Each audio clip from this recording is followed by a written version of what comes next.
Welcome back to the Catapult Effect Podcast. I am your host, Katie Wrigley. Last week, we dove into 3 quick body hacks you can utilize when you're noticing that stress or anxiety goes up pretty high. Today, we're going to talk about the importance of acknowledging those sensations and the really quick gift you get by doing so. Stay tuned. That's coming right up.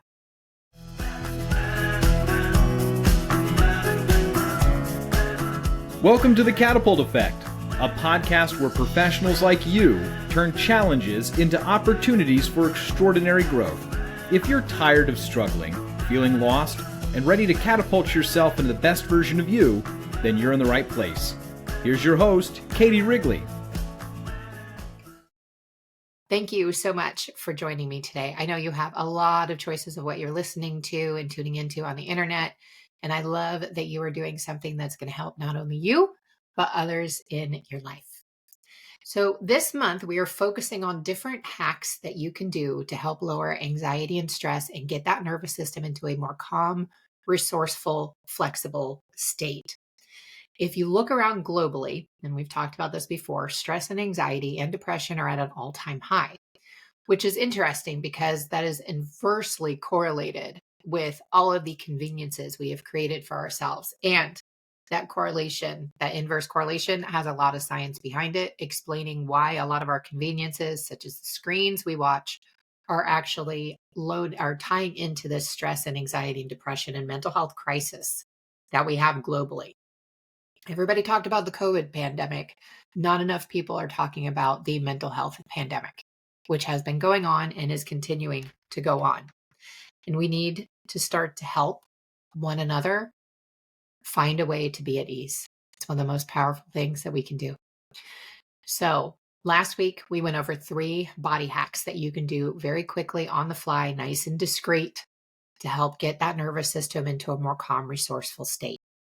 And now the next thing that I want you to do, and you can combine these and stack them, and by all means, please do. Now, the other thing I want to talk about is what we talked about last week with the body hacks, the breathing, places you can access in your ears, different eye positions that are going to help get your body to calm down. That last week, as well as this week, this is what we want to do when we're feeling more acute sensations, or if we notice that this sensation, this anxiety, this stress is pulling focus from what we really want to be looking at in any given day, whatever we're focused on that day. So we want to really utilize these and habitualize these so that when we notice stress is coming up, anxiety is coming up, we can immediately respond and get those levels back down so your body isn't getting those same stress peaks that it used to get.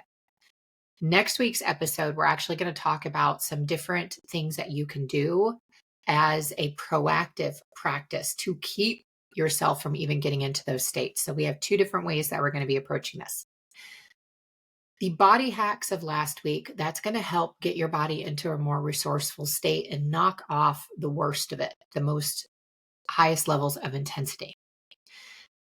Now we're going to shift focus to actually feeling it in the body. And now, if you are just listening to this, this is one of the best episodes to actually come back to and watch on YouTube as well. And I will make sure the YouTube link is in the audio link today so that you guys can more easily watch it. It'll be around 3.5 minutes when you're going to want to move forward and see what we're doing here to watch this technique. So what you want to do is just make yourself comfortable. If you've already done a couple of your hacks, maybe you're rubbing your ears or letting your eyes roll up, or potentially you were just doing some breath work.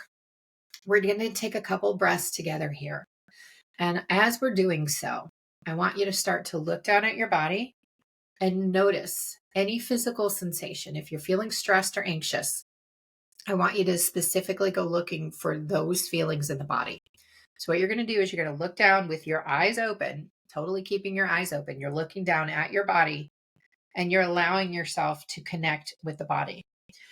Traditionally, we tend to feel things along the midline of the torso, but you can feel it anywhere in the body. So scan your body from head to toe and notice where you are feeling this anxiety or this stress. Breathing into it, nice deep breaths, letting the exhale be just a smidge longer than the inhale. Checking in with your body with curiosity. We aren't judging. We aren't looking at it with fear. Just let yourself be curious about this physical sensation. Maybe it's the first time you've noticed that there's a physical sensation that goes along with this emotion. And congratulations if so. If it's not the first time, great. Keep dialing in that attention into that feeling. Notice where it is. And I've had people feel things in their feet, their shoulders, their arms. It's moved around to multiple locations. Look at where it is in your body. Don't judge yourself and just notice where it is. Now that you know where it is, and pause if you haven't found it yet, keep scanning, and then come back when you found it. The next thing you want to do is get really descriptive with it. What does this feel like? As you're continuing to look down at your body, when our eyes are looking at our body, we are really connecting to the physical body. And notice, what are you feeling? Is this sensation heavy or light? Is it dull or sharp? Is there maybe a color or a shape to it? Those may be really weird questions, but just see if there's answers. And if there's not, it doesn't mean anything. It's just data. We want to be as descriptive with this feeling so that you could hold it in your body and keep your full focus on it as we go through this exercise. This is only going to take a couple minutes. I'm drawing it out a little bit more than we normally would. So looking down at your body, describing how it feels, heavy or light, dull or sharp. And now I want you to just keep feeling it and breathing into it. Notice how uncomfortable it is. Notice how intense it is on the scale of 1 to 10. Rate it now before we start to move forward. Nice deep breaths, noting the sensation. You aren't pushing it away. You're acknowledging it. Even if it's really uncomfortable, just stay with me. I promise the discomfort's going to ease in a couple of minutes. And now, as you're really connected to that feeling, really dialed into it, you're going to very, very, very slowly let your eyes walk across your lap and then across the floor. And then you're going to start letting them go up the wall in front of you, trying to keep the eyes at neutral level, letting the head come up with it.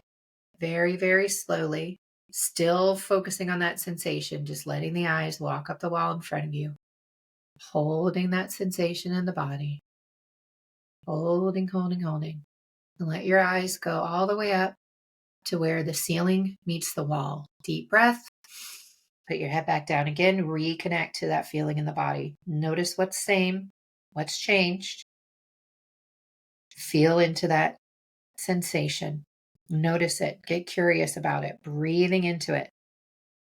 Feeling it. Notice if it got bigger or smaller, more or less intense. All this is data, just letting yourself feel it. And then when you're ready, you're going to let your eyes slowly walk across your lap and across the floor and starting to go up the ceiling in front of you.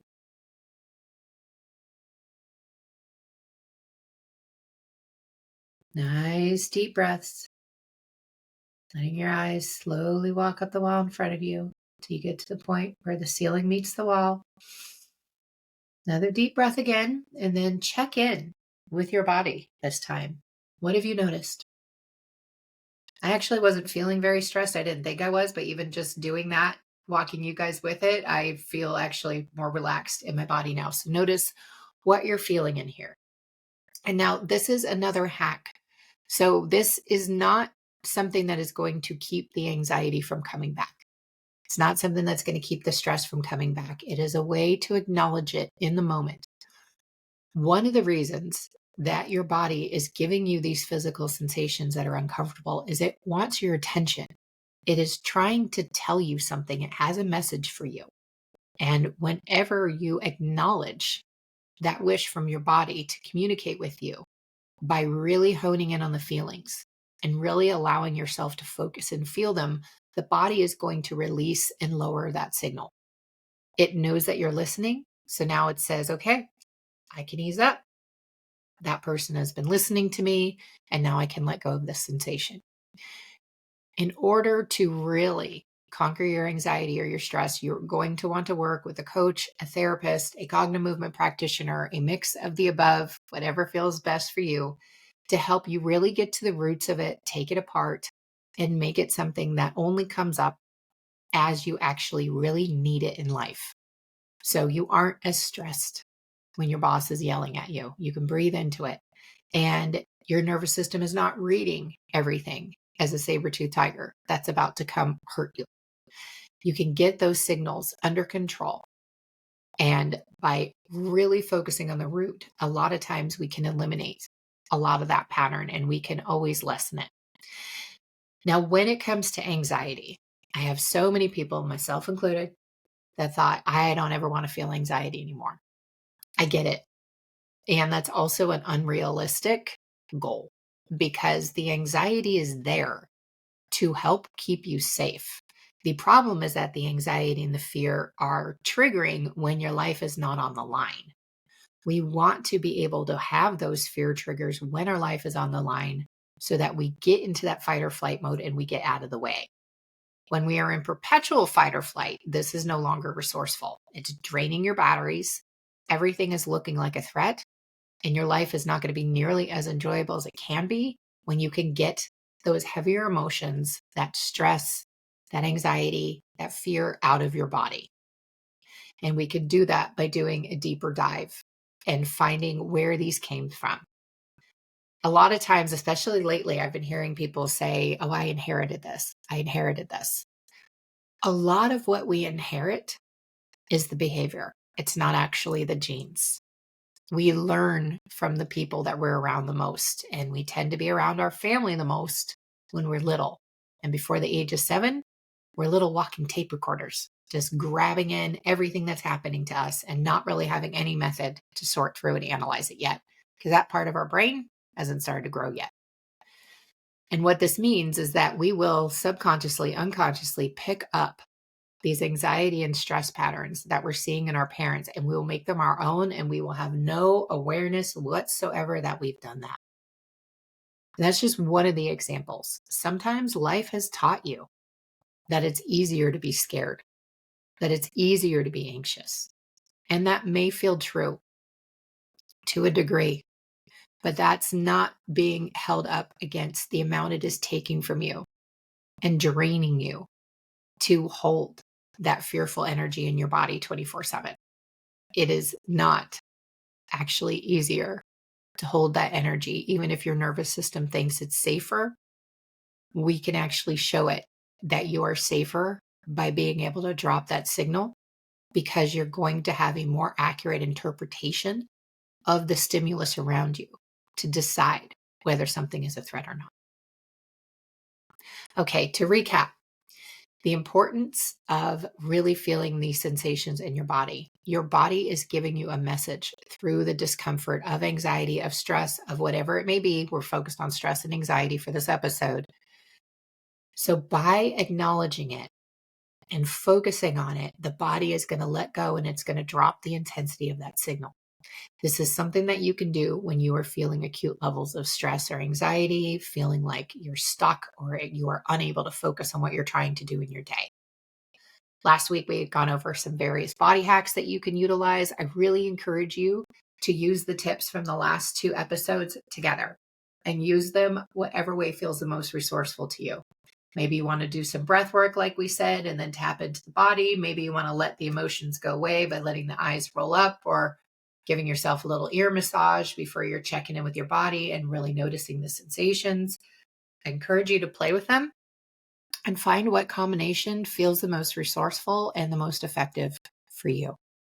And I hope you're going to join me again next week. We are going to go into some of the things that you can start to do more proactively to help your nervous system stay in a more resourceful and flexible state versus the more reactive methods of the body hacks and tapping into your body that I've just explained to you. Thank you again so much for joining me today, and I will see you again next week. And until then, please be well.